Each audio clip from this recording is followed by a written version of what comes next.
নমস্কার সবাইকে, আমি গার্গী।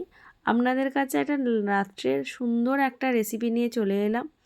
যার যার ভাল লাগবে বলবো, অবশ্যই এই শীতে দারুণ বানিয়ে খান নিজের প্রিয় মানুষকে।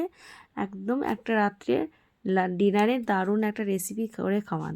মটরশুঁটিগুলো একে একে ছাড়িয়ে নিয়েছিলাম এবং মিক্সিং জারে একটা আলু দিয়ে বেটে নিয়েছিলাম। তারপর প্যানেতে তেল, জিরে, তেজপাতা ফোড়ন দিয়ে আদা বাটনাটা দিয়ে লঙ্কা, হলুদ, নুন, মিষ্টি দিয়ে মশলাটা কষিয়ে নেওয়ার পর বেটে রাখা মিক্সারে মটরশুঁটিটাও দিয়ে দিলাম।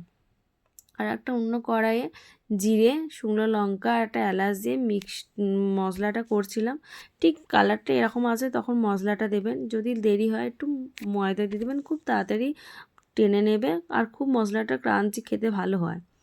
আর আমরা যখন মশলা করে রাখতাম ছোটোবেলায়, কত চুরি করে মায়ের কাছ থেকে খেতাম না? আমি খেতাম। আপনারা কি খেতেন সেটা কমেন্ট করে জানাবেন। একে একে পুরগুলো দিয়ে দিলাম। দিয়ে দেওয়ার পর আমি অল্প করে পুর দিয়েছি আর করেছি। তারপর কড়াইয়ে সাদা তেল দিয়ে একে একে বেলে নিয়ে আর ভেজেছিলাম। জাস্ট খেতে হয়েছিল দারুণ ফাটাফাটি। আপনারা এই প্রসেসে করবেন একবার আমার মতন, আর কমেন্ট করে জানাবেন কারা কারা করেছিলেন, কেমন খেতে হয়েছিল।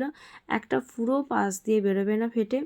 খুব সুন্দর খেতে হয়। এটা নতুন আলুর দম দিয়ে করলে যে কোনো স্পেশাল নিরামিষের দিনে দারুণ একটা খেতে লাগবে। প্লিজ লাইক এটা